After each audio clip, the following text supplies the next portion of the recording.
Hi, I am Marcus Hartkotter, and welcome to this video. In this video, you will learn the best markets to trade, how I set up my charts, the 3 best indicators for day trading, and how to easily identify the start and the end of a trend. So let's get started. You see, I've been trading for, I think it's 22 years now. And during this time, I've been trading everything. I've traded stocks and ETFs. I've been buying and selling options. I traded Forex spreads and any instrument you can imagine, I have probably traded it. But today, I'm exclusively trading futures because I like to keep things simple. I don't like to scan thousands of stocks for the best stocks to trade or use complicated models to evaluate the best option to buy or sell.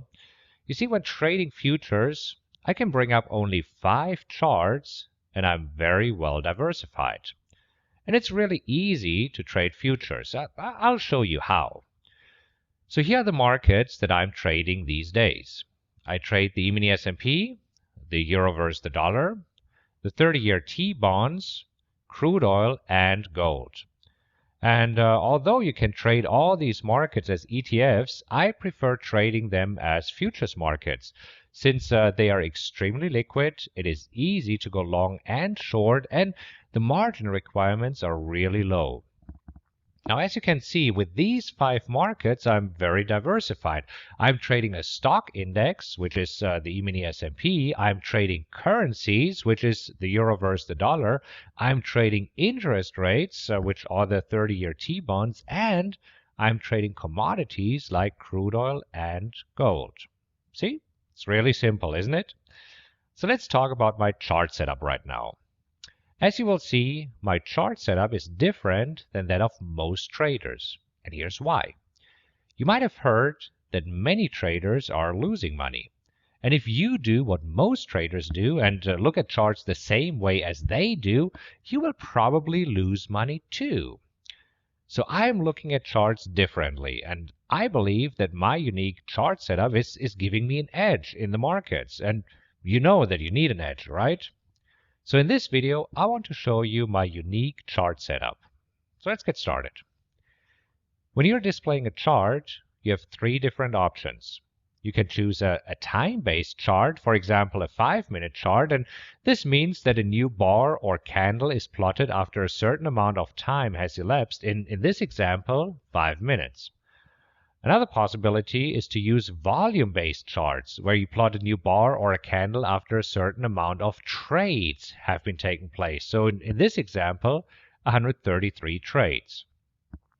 Now, I don't have any hard facts, but after talking to hundreds of traders at trading expos and in webinars, it seems that probably 90% of traders are either using time-based charts or volume-based charts. And as I already said, if you do what most traders do, you will probably lose money as most traders do. And that's why I like to look at charts differently. So I like to use the third, and I call it the secret way to display charts.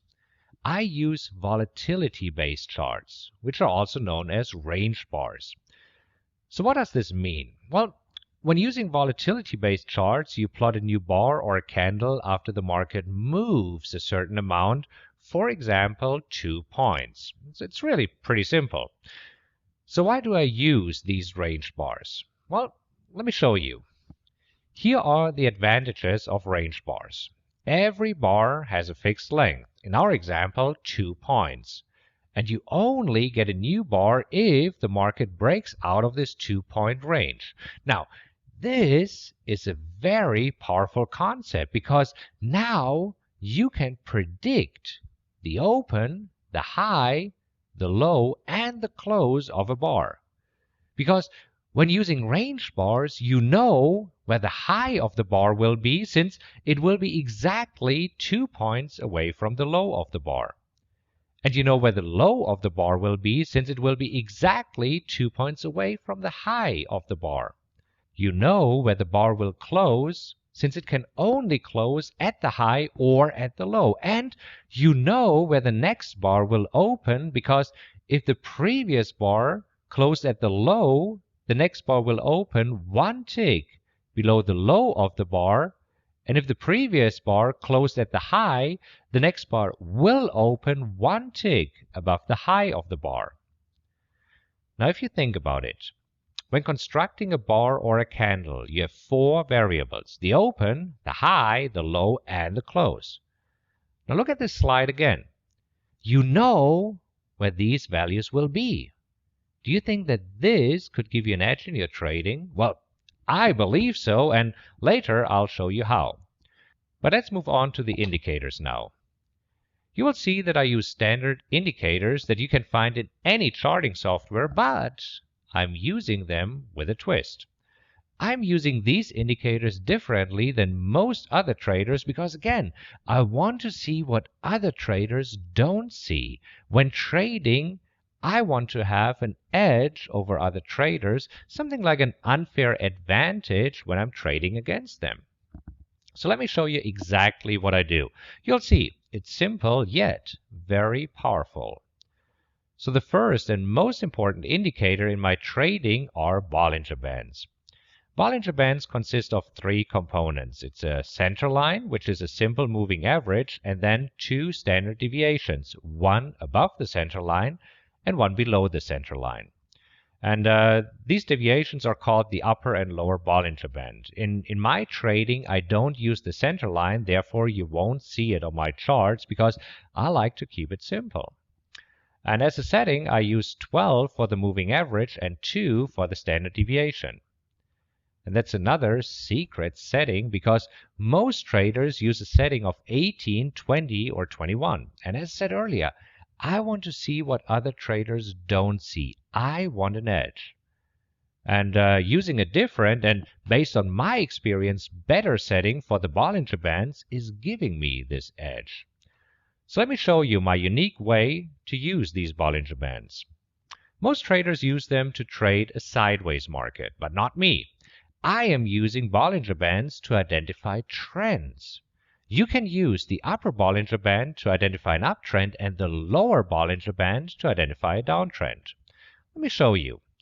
In an uptrend, you will see that the upper Bollinger Band is nicely pointing up in a 45-degree angle or more, and that prices are constantly touching the upper Bollinger Band. You see that the band is attracting prices like a magnet, and that's when we see a strong uptrend. So when is this uptrend over? Well, as soon as the upper Bollinger Band starts to flatten, like here.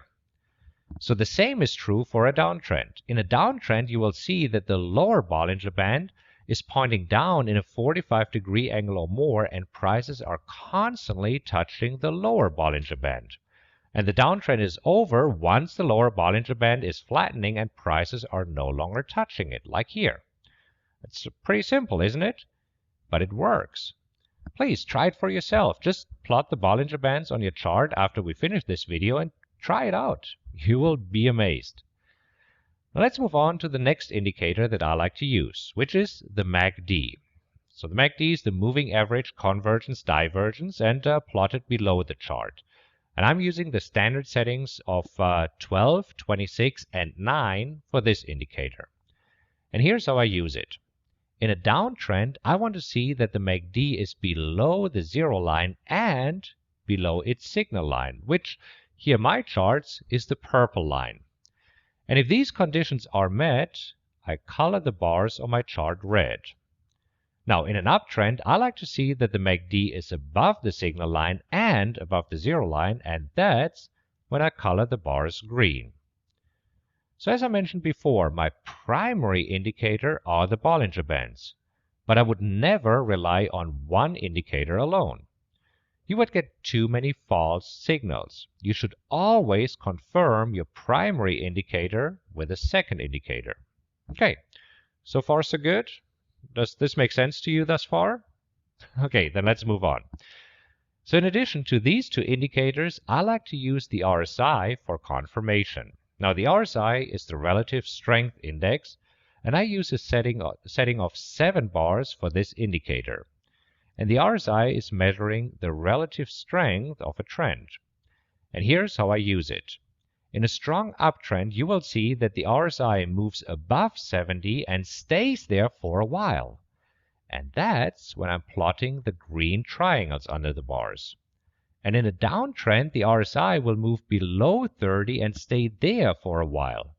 And that's when I plot the red triangles on the chart. Again, I use the RSI to confirm the signals from the Bollinger Bands and the MACD.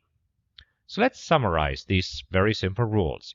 In a strong uptrend, I want to see that first, the upper Bollinger Band is nicely pointing up and prices are touching the upper Bollinger Band. I want to see that the bars are green, meaning that the MACD is above the zero line and above its signal line. And I want to see that the RSI is above 70, meaning that I see green triangles below the bars. And as soon as the triangles disappear, or the upper Bollinger Band flattens, or the bars are turning black, then I know that the uptrend is over. And the same is true for a downtrend. In a strong downtrend, I want to see that the lower Bollinger Band is nicely pointing down and prices are touching the lower Bollinger Band.